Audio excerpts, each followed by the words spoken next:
get familiar. So if you don't know by now, then you should probably get familiar.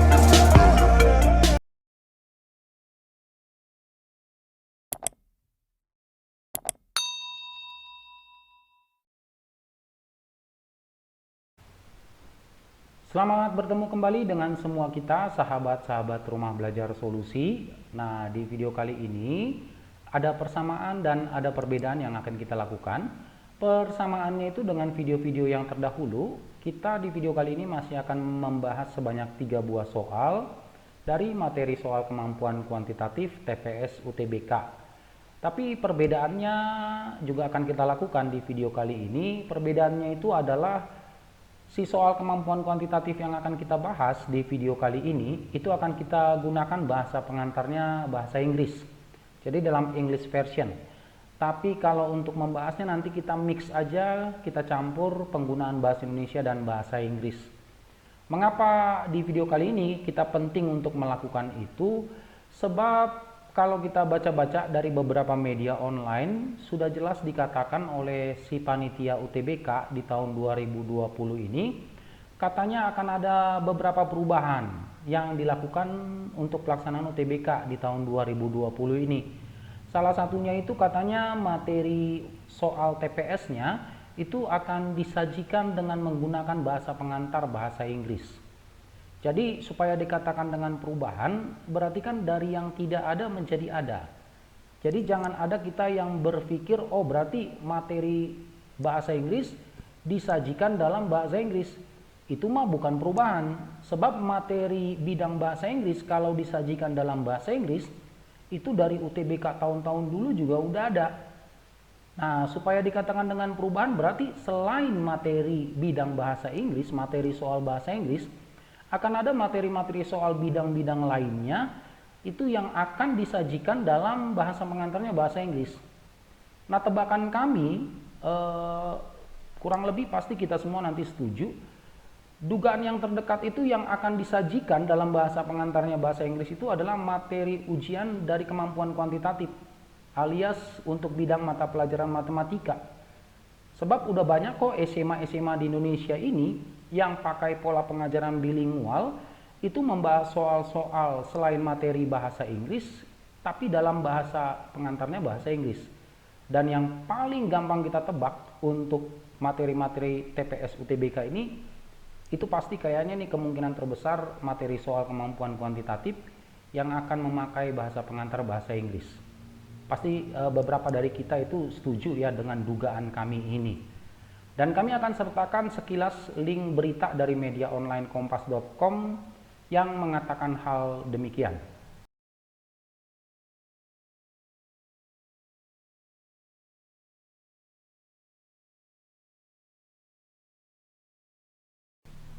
Oke, kita langsung bahas aja soal yang pertama. Katanya begini nih. The average grade of a class of N student is 80 and the average grade of a class of P students is 70. When the two classes are combined, the average is 76. What is P to N? Jadi bahasa Indonesia sederhananya begini. Ada kelas pertama nih, jumlah siswanya sebanyak N siswa, nilai rata-ratanya 80. Lalu ada kelas kedua, jumlah siswanya sebanyak P siswa, nilai rata-ratanya adalah 70. Si dua kelas ini digabung, muncul rata-rata yang baru senilai 76. Yang ditanya adalah berapakah perbandingan dari jumlah siswa kelas kedua, P-nya, dengan jumlah siswa kelas yang pertama, N-nya. Pilihan jawaban yang disediakan itu A is 1/3, B is 2/3, C is 3/5, and so on. Dan lain sebagainya ya, D dengan E-nya. Nah, kalau soalnya begini, langkah pertamanya dari mana ya mengerjakannya? So, the first step, according to this question, we must ask what is the average in arithmetic mean. Jadi kita harus mengerti dulu apa sih yang disebut dengan rata-rata dalam hal aritmatika. Atau sederhananya begini, apa sih rumus mencari rata-rata di matematika? Dan kita semua pasti udah tahu hal yang sederhana ya. Rumus rata-rata itu adalah dari jumlah data dibagi dengan banyak datanya. Nah, rumus ini yang akan kita gunakan untuk mengerjakan atau mencari informasi-informasi dari soal ini.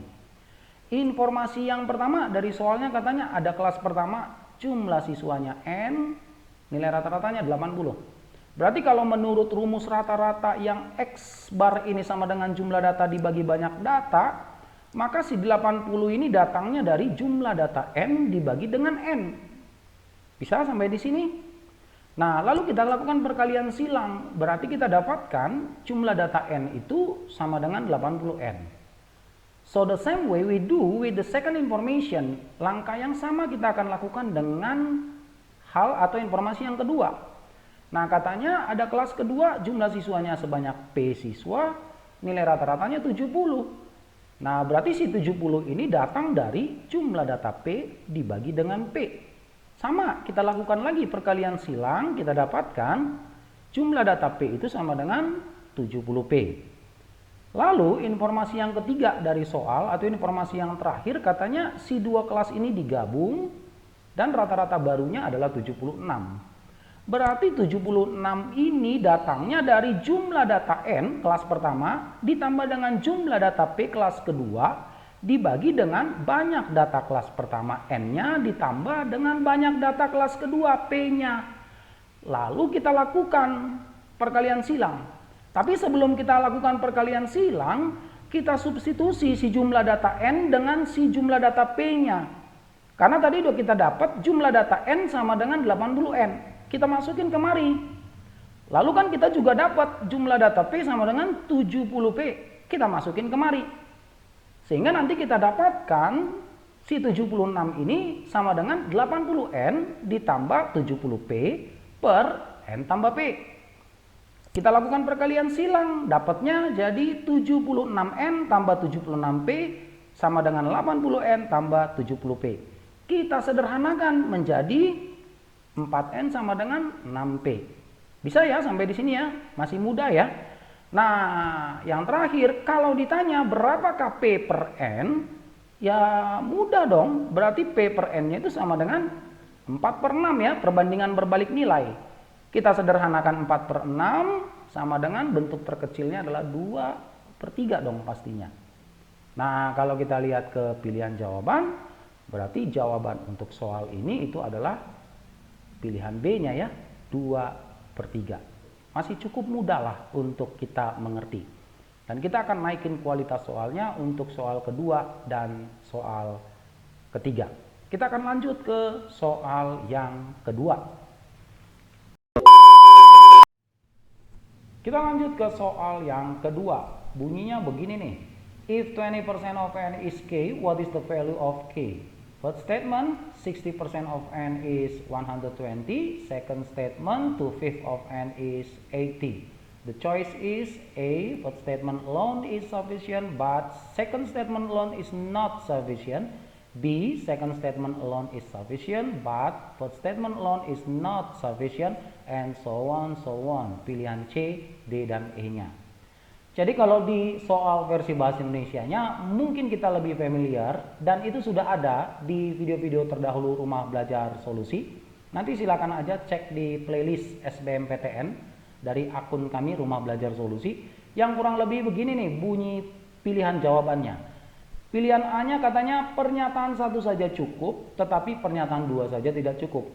Atau kebalikannya di pilihan B-nya, pernyataan dua saja cukup, tapi pernyataan satu saja cukup. Atau pilihan C-nya, kedua pernyataan itu harus secara bersama-sama, together. Cukup untuk menjawab pertanyaan, tapi kalau mau pakai salah satunya aja nggak cukup. Ya, bisa ya, udah sering ya lihat soal yang seperti ini. Nah, oke. Bisa nggak kita jawab berapakah nilai K seandainya kita hanya mau pakai pernyataan satu aja. Pernyataan dua kita sampingkan dulu ya, kita hanya mau pakai hanya pernyataan satu saja, bisa nggak ketemu berapakah nilai K-nya? Oke, di first statement-nya bilang 60% of N is 120. Berarti si 60% ini boleh aja kan kita ganti dengan 0,6. Boleh ya, sama ya, senilai kan? So berarti 0,6 dikali dengan N sama dengan 120. Ya gampang banget, nilai N-nya kita bagiin 120 dengan 0,6. Maka kita dapatkan nilai N-nya sama dengan 200. Si nilai N sama dengan 200 ini kita plug in, kita masukin ke informasi awal di soal. Katanya 20% dari N-nya itu hasilnya adalah K. Masukin nilai N-nya sama dengan 200, berarti kita dapatkan 20% kali 200, ya hasilnya 40. Dan si 40 ini adalah nilai dari K-nya. Maka kejawab nggak berapa nilai K-nya? Kejawab dong, nilai K-nya adalah 40. Artinya kalau kita hanya mau pakai pernyataan satu aja, udah cukup untuk menjawab pertanyaan soal. Berapakah nilai K-nya? Jadi ingat ya, hanya mau pakai pernyataan satu saja cukup. Oke, gantian. Pernyataan satunya kita sampingkan dulu. Kita hanya mau pakai pernyataan kedua. Katanya 2/5 dari N itu nilainya adalah 80. Ya ini lebih gampang. 2/5 dari N itu 80. Berarti nilai N-nya bagiin aja 80 dengan 2/5. Maka kita dapatkan nilai yang sama dengan pernyataan satu. Bahwa nilai N-nya sama dengan 200. Masukin lagi si 200 ini. 20% kali 200 lagi hasilnya adalah 40 dan itu kembali nilai dari K-nya. Berarti apa? Berarti hanya mau pakai pernyataan dua saja ya juga cukup untuk menjawab berapakah nilai dari K-nya. Nah, kesimpulan akhirnya adalah untuk menjawab berapakah nilai dari K-nya kita boleh hanya mau pakai pernyataan satu. Dan juga kita boleh hanya mau pakai pernyataan yang kedua. Berarti kalau kita lihat ke pilihan jawabannya, jawaban soal ini adalah di pilihan D-nya. Masing-masing pernyataan, each statement alone saja cukup untuk menjawab berapakah nilai dari K-nya. Bisa ya mengerti? Oke, kalau kita mau semakin mengerti, semakin mahir menjawab soal-soal TPS kemampuan kuantitatif, kita lanjut ke soal yang terakhir, soal ketiga. Soal yang terakhir bunyinya seperti ini. Water X contains only ingredients A and B in a ratio of 2:3. Water Y contains only ingredients A and B in a ratio of 1:2. If water Z is created by mixing water X and Y in a ratio of 3:11, then 630 liters of water Z contains how many liters of A?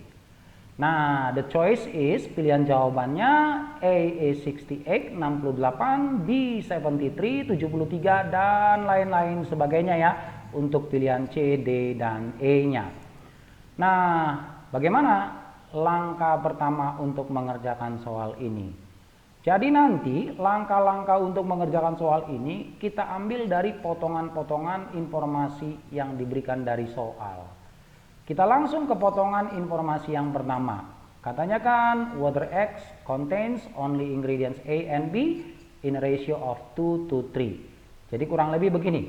Ada cairan X, unsur penyusunnya adalah A dan B. Dan perbandingan A dan B-nya itu adalah 2:3. Berarti boleh kita simpulkan setiap cairan X itu mengandung 2A tambah 3B. Bisa ya? So kita tulis ulang. Water X is 2A plus 3B. Langkah yang sama ke potongan informasi yang kedua. Water Y contains only ingredients A and B in a ratio of 1:2. Jadi si cairan Y-nya terkandung dari bahan yang sama A dan B, tapi perbandingannya 1:2. Berarti setiap satu cairan Y itu mengandung 1A tambah 2B. Bisa ya? Kita tulis ulang. Water Y is A plus 2B. Agar variabel A dan B-nya sama, maka si water X-nya kita kali 3 dan si water Y-nya nanti kita kali dengan 5. Sehingga kita dapatkan water X-nya itu tersusun dari 6A plus 9B, 9B ya. Dan water Y-nya itu tersusun dari 5A plus 10B. Bisa sampai di sini? Nah, informasi ini nih kita simpan ya. Si water X 6A tambah 9B dan water Y 5A tambah 10B. Kita simpan dulu nih informasi ini. Kita ke potongan informasi yang ketiga dari soal. Katanya ada cairan yang ketiga, yaitu cairan Z.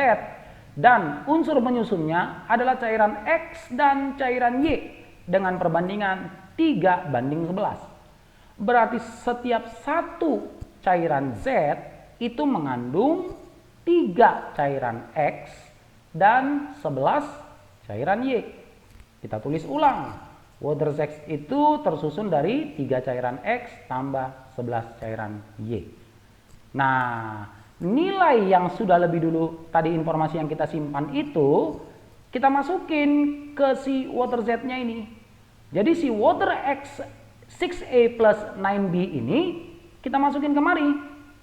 Sehingga nanti dari X-nya unsur penyusun dari si water Z ini adalah 18A tambah 27B ya.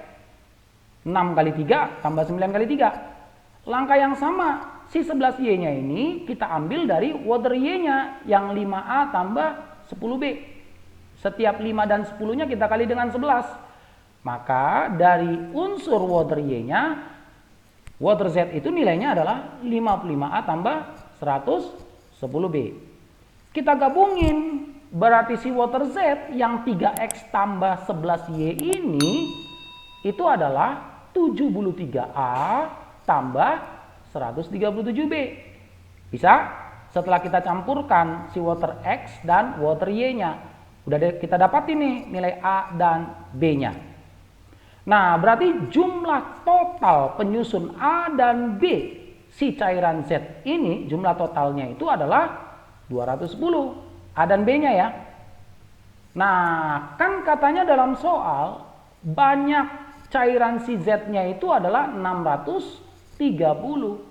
Berarti si 630 ini kita bagikan dengan 210. Kita dapatkan hasilnya adalah 3 ya.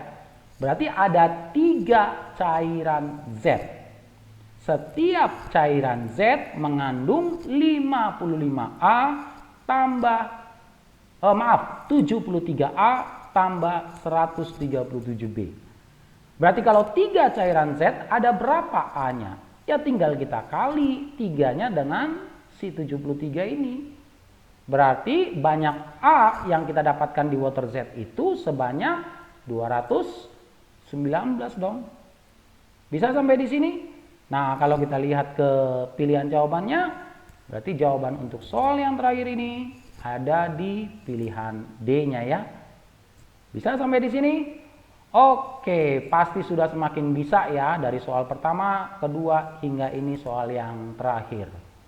Nah, di akhir dari video ini kami ucapkan terima kasih untuk waktu dan perhatiannya. Mudah-mudahan mimpi kita di UTBK 2020 ini tercapai sukses di fakultas dan universitas yang kita inginkan.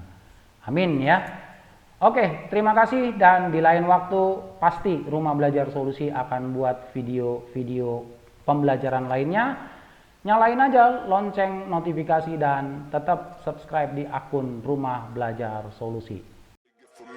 Get familiar.